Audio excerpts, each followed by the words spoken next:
Good morning, friends. Third definition: person. Person under section 2 subsection 31. Person એમાં total 7 points છે. First point: individual.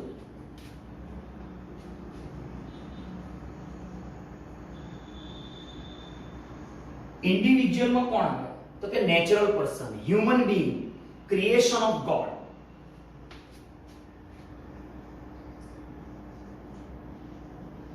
Natural person એટલે કે human being.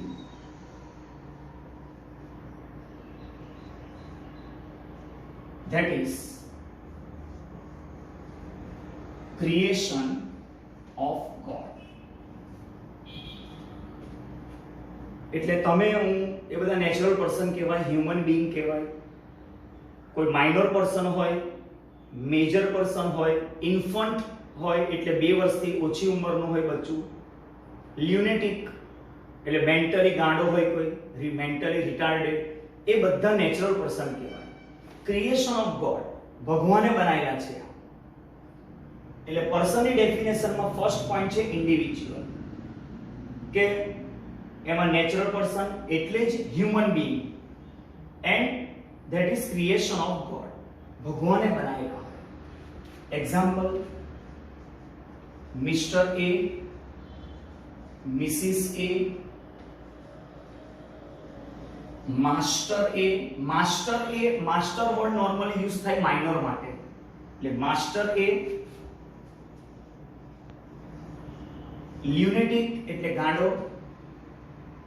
આ બધા natural person માં આવે એટલે કે ઇન્ડિવિજ્યુઅલ માં આવે. આ first point. Second point: Hindu undivided family એટલે કે HUF. Hindu undivided family. મુસ્લિમ માટે નથી હોતું આ વર્ડ, મુસ્લિમ અનડિવાઇડેડ ફેમિલી નથી, પણ હિન્દુ અનડિવાઇડેડ ફેમિલી છે, HUF. હવે આમાં કોણ આવે નોર્મલી? તો કે ફેમિલી. પણ ફેમિલી એટલે શું? કોણ આવે એમાં? કે કાકા, મામા, મામી એ બધા ના આવે આમાં. આમાં ફેમિલીમાં કોણ આવે? તો કે HUF means a family which consists of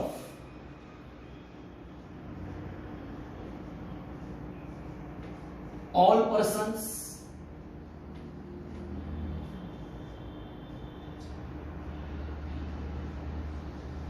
linearly descended from a common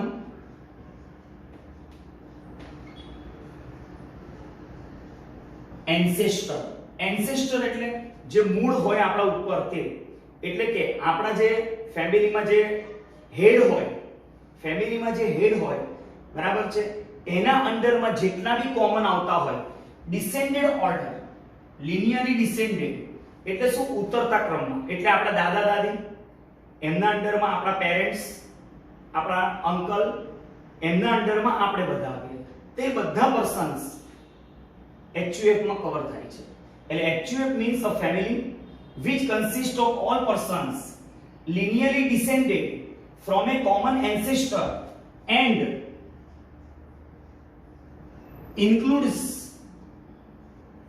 their wives. એટલે કે એમની વાઇફ પણ ઇન્ક્લુડ થાય. એટલે આપણા કાકા હોય, બરાબર, તો એમના વાઇફ એટલે આપણી કાકી, એ પણ એમાં કવર થાય. includes their wives and unmarried daughter. હા, આ ખાસ વર્ડ યાદ રાખજો, અનમેરિડ ડોટર. ડોટર જ્યારે મેરેજ કરે પછી એના હસબન્ડની ફેમિલીના મેમ્બર બને, એના ફાધરની ફેમિલીમાંથી પછી એ કેન્સલ કરવામાં આવે, સીઝ કરવામાં આવે. HUF નો આ મીનિંગ છે. HUF એટલે કે Hindu undivided family means a family which consists of all persons linearly descended from a common ancestor and includes their wives an unmarried daughter. Once daughter get married,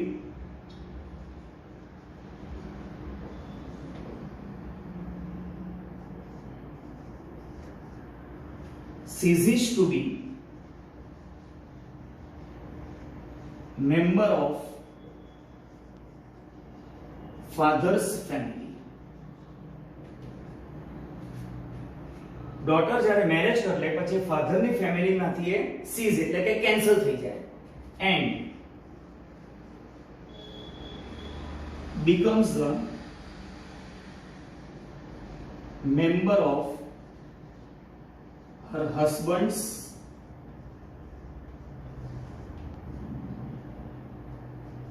family. HUF means a family which consists of all persons linearly descended from a common ancestor. એટલે કે એક દાદા દાદીની વાત કરો તો દાદા દાદી એમના ઉતરતા ક્રમમાં linearly descended એટલે કે ઉતરતા ક્રમમાં linearly descended from a common ancestor. ancestor એટલે આપણા જે હેડ હોય એ and includes their wives અને એમના બધાની wife include an unmarried daughter. daughter unmarried હોવી જોઈએ compulsory. મેરેજ થઈ જાય એટલે daughter ફેમિલી કોના ફેમિલીની મેમ્બર બની જશે તો કે હસબન્ડના અને કોના ફેમિલીમાંથી એ કેન્સલ થઈ જશે તો કે ફાધર્સ. ચાલો in short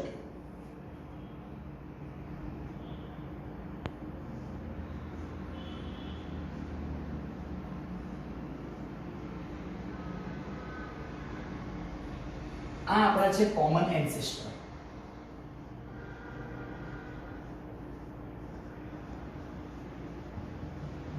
કોમન એન્સેસ્ટર જે આ વર્ડ એમના અંડરમાં માની લો કે એમના પોતાના 3 ચિલ્ડ્રન છે.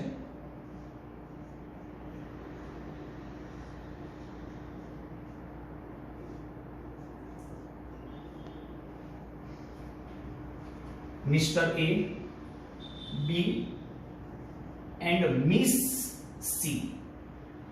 મિસ વર્ડ એટલા માટે કે ડોટર કેવી હોવી જોઈએ તો કે unmarried.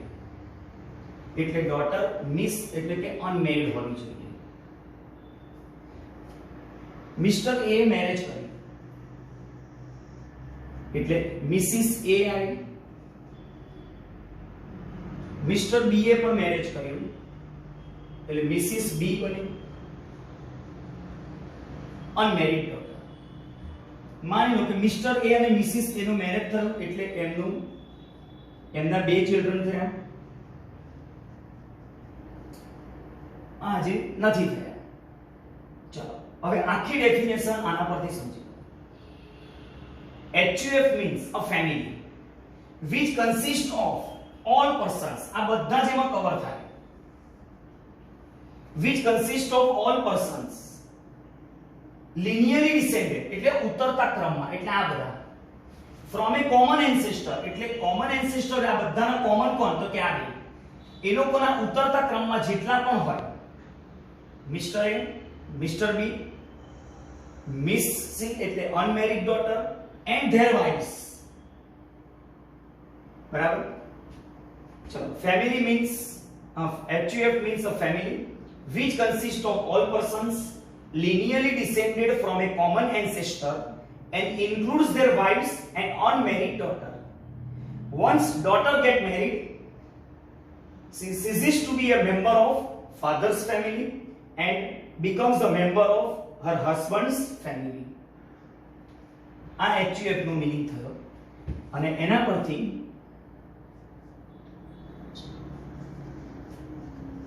there can be a small HUF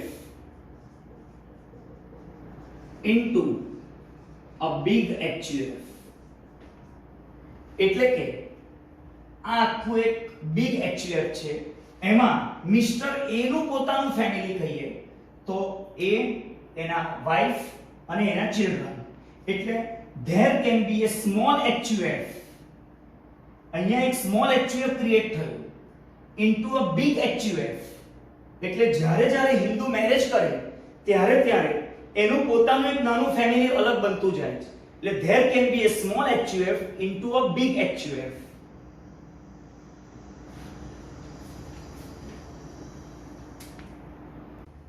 third point, company. હવે પહેલા તો પર્સનની ડેફિનેશનમાં ટોટલ મેં કીધું 7 પોઈન્ટ્સ. એમાં ફર્સ્ટ પોઈન્ટ કમ્પ્લીટ કર્યો individual. Second point HUF means Hindu undivided family. Third one is company. Section 2 subsection 17. કંપનીમાં ત્રણ પાર્ટ છે. First part Indian company. Indian company કોને કહેવાય? તો જે કંપનીનું registration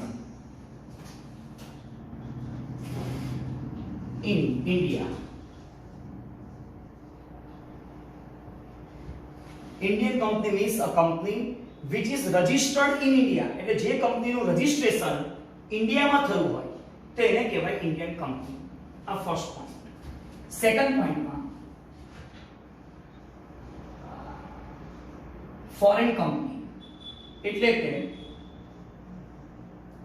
registered outside India but having branch in India. કોઈ કંપની ફોરેનમાં રજિસ્ટર્ડ થઈ છે પણ એની બ્રાન્ચ ઇન્ડિયામાં હોય તો એ બ્રાન્ચ એ કંપનીમાં ગણાશે. અને third point any institution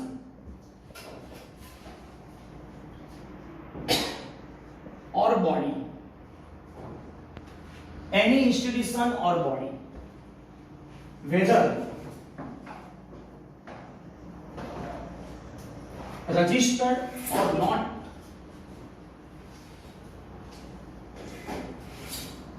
whether Indian or non-Indian, registration का तो થયું હોય ના થયું હોય એટલે કે રજિસ્ટર્ડ હોય અનરજિસ્ટર્ડ હોય ઇન્ડિયન હોય નોન ઇન્ડિયન હોય but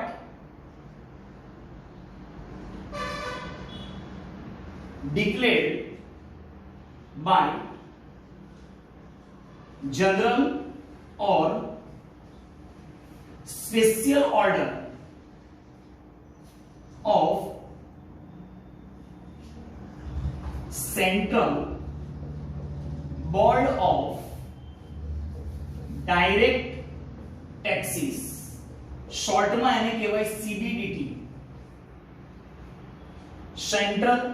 Central Board of Direct Taxes, that is CBDT as company. ફરી એકવાર, institution or body whether registered or unregistered, registration થયું હોય કે ના થયું હોય, whether Indian or non Indian, A Indian institution હોય કે ફોરેન નું ઇન્સ્ટિટ્યુશન હોય, પણ એને ડિક્લેર કરવામાં આવ્યું કંપની કોના દ્વારા?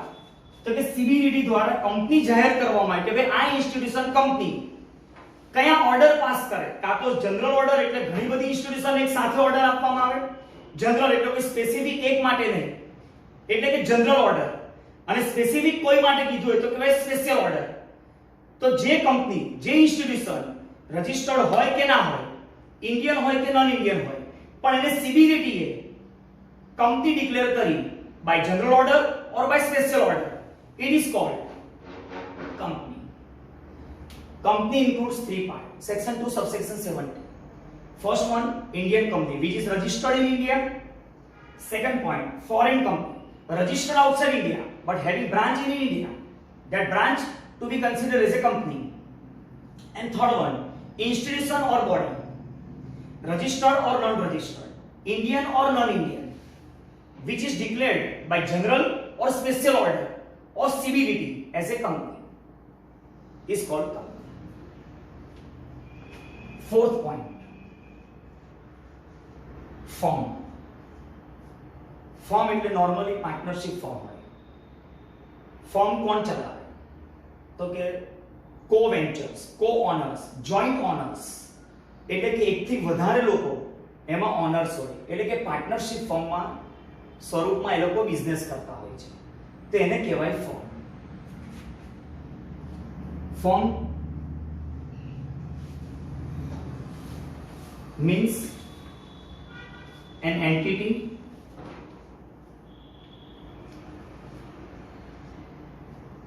which is carried on by two or more persons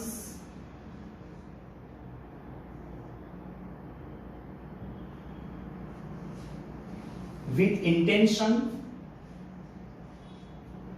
એ લોકોનું ઇન્ટેન્શન શું હોય છે? Two share the profit and loss in agreed ratio.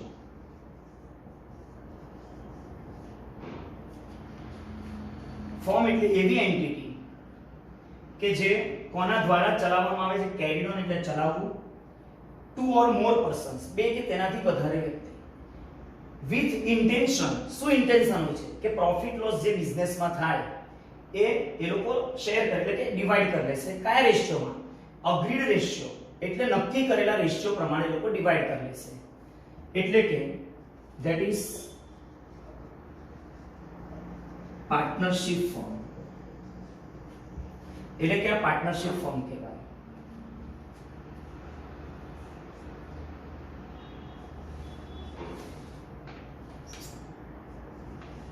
The person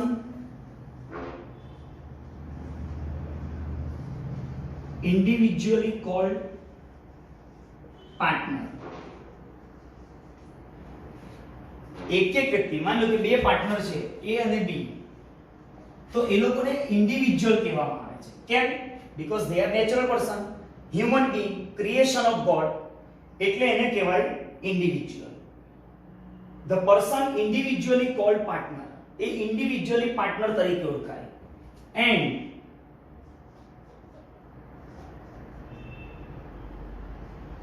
collectively known as firm. collectively known as firm એટલે કે એનો મતલબ શું થયો? કે ભાઈ આ બે જણાને ભેગા થઈને, કલેક્ટિવલી ભેગા થઈને જે નામ આપ્યું A and B, A, B and Q, આવી રીતે નામ આપ્યું A, B and Q, તે એ પાર્ટનરશિપ થઈ કહેવાય, એ ફર્મ થઈ કહેવાય. અને જે નામથી બિઝનેસ કરે છે, નામ શું આવ્યું ફર્મનું? તો કે A, B and Q, તો એને કહેવાય firm name. And the name under which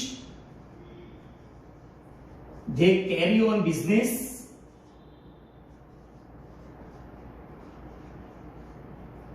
is firm name. એને કહેવાય ફર્મ નેમ. ચલો fourth point, firm means an entity which carried on by two or more persons with an intention to share the profit and loss in agreed ratio. It is called partnership firm. The person individually called partner, જેટલા એમાં partners છે, individually એ લોકો partners તરીકે કહેવામાં આવે છે. Collectively firm કહેવાય, અને જે નામથી બિઝનેસ કરે છે એ ફર્મ નેમ કહેવાય. આ થઈ ગઈ fourth definition, firm. Good morning friends. In last lecture we have completed 4 points of definition person. Today we are going to start 5th point of person, association of person and body of individual. Association એટલે શું?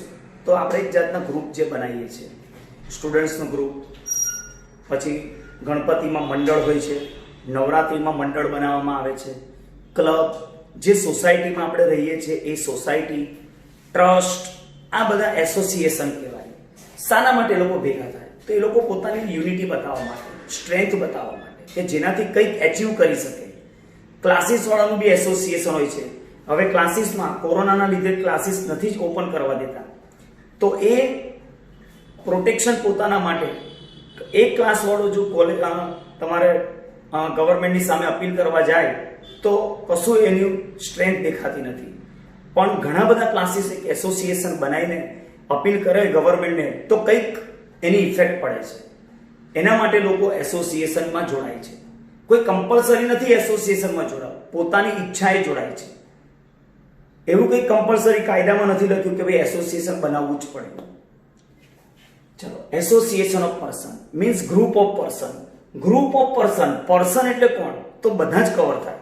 Individual બી આવે, એચયુએફ બી આવે, firm બી આવે, company બી આવે, બધા જ cover થાય છે એસોસિએશનમાં. એટલે association of person means group of person join with their free will and free wish four there common interest. Common interest, interest એટલે ઓબ્જેક્ટ. એ લોકોનો પોતાનો ઓબ્જેક્ટ, કોમન ઓબ્જેક્ટ એચીવ કરવા માટે એ લોકો આ ભેગા થાય છે.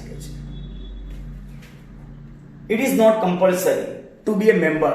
એસોસિએશનમાં મેમ્બર બનવું એ કંઈ કમ્પલસરી નથી. ક્લાસીસમાં કેટલાય ક્લાસીસ વાળા એવા હોય છે જે મેમ્બર નથી બનતા. It includes all persons. Company, firm, club બધા જ આવી શકે. એક્ઝામ્પલ એનો ગણપતિ મંડળ, club, society, chamber of commerce. Chamber of commerce એટલે બિઝનેસમેનનું એસોસિએશન હોય. જ્વેલર્સ વાળાનું એસોસિએશન છે. ફર્નિચર મર્ચન્ટ હોય એ લોકોનું એસોસિએશન હોય છે. And trust. Body of individual. Body of individual એટલે કોણ? ખાલી ઇન્ડિવિજ્યુઅલ કવર થાય, નેચરલ પર્સન ઓનલી. એમાં કંપની ના આવે, ફર્મ ના આવે, ટ્રસ્ટ ના આવે, ક્લબ ના આવે, ઓનલી ઇન્ડિવિજ્યુઅલ. પણ ડિફરન્સ શું છે આમાં? એ લોકો પોતાની ઈચ્છાએ ભેગા નથી થતા. કમ્પલ્સન ઓફ લો, કાયદાના લીધે એ લોકોએ ભેગા થવું પડે છે. બોડી ઓફ ઇન્ડિવિજ્યુઅલમાં group of individual which has not come out of their free will, તે પોતાની ઈચ્છાએ ભેગા નથી થતા. Group of individual which has not come out of their free will but under a compulsion of law, એ લોકો પોતાની ઈચ્છાએ ભેગા નથી થતા, પણ કાયદાના લીધે એ લોકોએ ભેગા થવું પડે છે.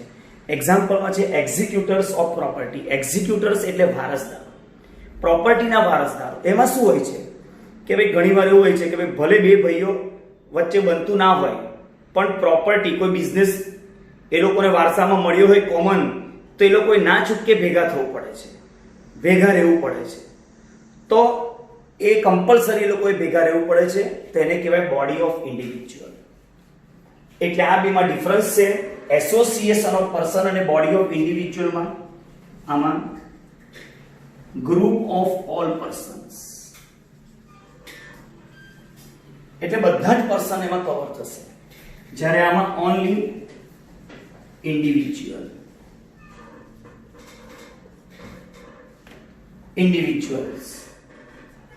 એસોસિએશનમાં એ લોકો જોડાય છે શાના માટે?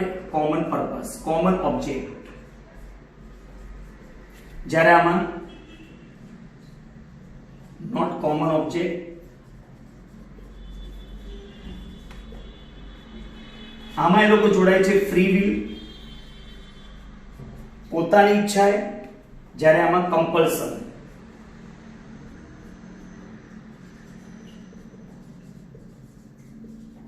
ઓફ લો. આ મેઇન 3 પોઈન્ટ્સ છે આમાં.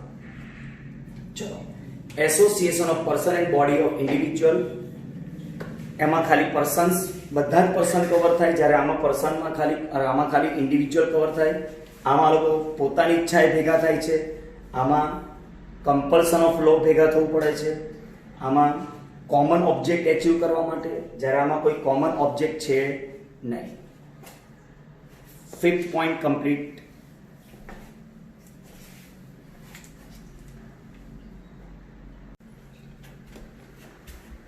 Point number 6, local authority.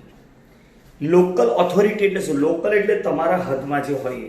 Suppose બરોડાની local body કોણ? લોકલ ઓથોરિટી કોણ? તો કે વડોદરા મહાનગર સેવા સદન, VMSS, કોર્પોરેશન ટૂંકમાં. તો એને કહેવાય લોકલ ઓથોરિટી. ગામડામાં કોણ હોય તો ગ્રામ પંચાયત, નગર પંચાયત, બરાબર. પોર્ટમાં કોણ હોય તો પોર્ટ કમિશનર, તે બધાને કહેવાય લોકલ ઓથોરિટી. હવે એનું વર્કિંગ શું હોય છે તો આપણા પાસેથી જે કોર્પોરેશન વેરો લે છે એ ફંડ આમ તો હોય સેન્ટ્રલ ગવર્મેન્ટનો, પણ એ સેન્ટ્રલ ગવર્મેન્ટ એ ફંડનો યુઝ કરવાનો રાઈટ કોને આપે છે તો કે આપણા વડોદરા મહાનગર સેવા સદનને, કે ભાઈ બરોડાના ડેવલપમેન્ટ માટે, બ્રિજ બનાવવા માટે, ડ્રેનેજ ફેસિલિટી કરવા માટે, તો એ બધા માટે એ લોકો ફંડ યુઝ કરી શકે છે. એટલે ફંડ ઉઘરાવે છે VMSS, એના પર ખરેખર રાઈટ હોય છે સેન્ટ્રલ ગવર્મેન્ટનો, પણ સેન્ટ્રલ ગવર્મેન્ટ એનો યુઝ કરવાની ઓથોરિટી આપે છે, પરમિશન આપે છે કોને તો કે વડોદરા મહાનગર સેવા સદનને. તો એને કહેવાય લોકલ ઓથોરિટી. લોકલ ઓથોરિટી એક સેપરેટ એસેસ કરવાનું એક યુનિટ છે. યુનિટ એટલે એકમ. એસેસમેન્ટ એટલે ચકાસવાનું. ઇન્કમ ટેક્સ વાળા જે આકારણી કરે છે તો એક સેપરેટ યુનિટ તરીકે એને કન્સિડર કરવામાં આવશે. એટલે સેપરેટ યુનિટ ઓફ એસેસમેન્ટ. હવે એમાં કોણ કોણ કવર થાય? Local authority means municipal committee એટલે મ્યુનિસિપલ કોર્પોરેશન, ડિસ્ટ્રિક્ટ બોર્ડ એટલે નગરમાં જે તાલુકામાં જે મેઇન ઓથોરિટી હોય, પોર્ટ કમિશનર પોર્ટમાં જે મેઇન પર્સન હોય, પોર્ટની આખી બોડી હોય છે કમિશનરની, એ નગરપાલિકા ગામડામાં, નગરમાં, ગ્રામ પંચાયત, લીગલી એન્ટાઇટલ. હવે એમને કાયદેસર એન્ટાઇટલ એટલે હક મળે છે. લીગલી એન્ટાઇટલ ટુ ઓર એન્ટ્રસ્ટેડ. એન્ટ્રસ્ટ એટલે આપવામાં આવે છે, ટ્રાન્સફર કરવામાં આવે છે. આ રાઈટ એમને કોણ ટ્રાન્સફર કરે છે? એન્ટ્રસ્ટેડ બાય ગવર્મેન્ટ. સેન્ટ્રલ ગવર્મેન્ટ એમને આ રાઈટ ટ્રાન્સફર કરે છે. શાનો? તો કે કંટ્રોલ કરવાનો અને મેનેજ કરવાનો. શાનું? તો કે લોકલ ફંડ. જે આપણે અહીંયા ફંડ ઉઘરાવે છે એ ફંડને મેનેજ કરવાનો, એના પર કંટ્રોલ કરવાનો રાઈટ ગવર્મેન્ટ દ્વારા આપવામાં આવે છે એમને. કોને? તો કે મ્યુનિસિપલ કોર્પોરેશન એટલે કે મ્યુનિસિપલ કમિટી. લોકલ ઓથોરિટીમાં બીજું આવે ગ્રામ પંચાયત, નગર પંચાયત, નગરપાલિકા, પછી પોર્ટ કમિશનર, ડિસ્ટ્રિક્ટ બોર્ડ. આ બધાને કહેવાય local authority. VMSS, Bombay municipal corporation, port board એટલે પોર્ટનું જે કમિશનરની બોર્ડ, આખું બોર્ડ બનાવેલું હોય, કમિટી, અમદાવાદ મ્યુનિસિપલ કોર્પોરેશન. આ બધા કવર થાય લોકલ ઓથોરિટીમાં. Artificial juridical person. આર્ટિફિશિયલ એટલે ક્રિએશન ઓફ હ્યુમન બીંગ, મનુષ્ય દ્વારા સર્જિત, એને કહેવાય આર્ટિફિશિયલ. જ્યુરિડિકલ પર્સન એટલે એનું એક અલગ જ્યુરિડિક હોય છે. જ્યુરિડિક એટલે અલગ એક પહેચાન હોય છે, આઈડેન્ટિટી હોય છે. એમાં બે પોઈન્ટ કવર થાય મેઇન. એક એજ્યુકેશનલ ઇન્સ્ટિટ્યુશન્સ, શૈક્ષણિક સંસ્થાઓ, ક્લાસીસ બી આવે એમાં, યુનિવર્સિટી બી આવે, કોલેજ બી આવે, બરાબર. તો એ બધા જ આમાં કવર થાય છે આર્ટિફિશિયલ પર્સનમાં.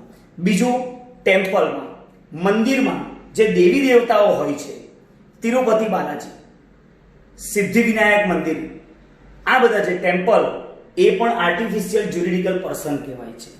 એના આ પર્સન પર, આર્ટિફિશિયલ જ્યુરિડિકલ પર્સન પર તમે કેસ બી કરી શકો છો અને એ તમારા પર બી કેસ કરી શકે છે.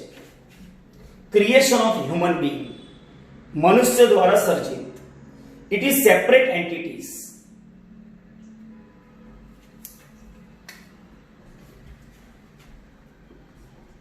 It is separate entity which can sue એટલે આપણા પર એ લોકો દાવો કરી શકે છે, and which can be sued આપણે એમના પર બી દાવો કરી શકીએ છીએ. જ્યુરિડિક પર્સનાલિટી એક એની અલગ આઈડેન્ટિટી છે. લાઈક આઇડલ્સ, તમે ઓળખી શકો છો મંદિરમાં જઈને કે આ કયા દેવી છે, કયા દેવતા છે. એમની પોતાની એક પર્સનાલિટી હોય છે. તિરુપતિ બાલાજી, MS યુનિવર્સિટી, કોઈ પણ એજ્યુકેશનલ ઇન્સ્ટિટ્યુશન્સ, એને કહેવાય artificial juridical person. પર્સનની ડેફિનેશનમાં total 7 points હતા. આ 7 પોઈન્ટ જે કમ્પ્લીટ કર્યા એના આધારે તમને ઓબ્જેક્ટિવ્સ પૂછાય છે.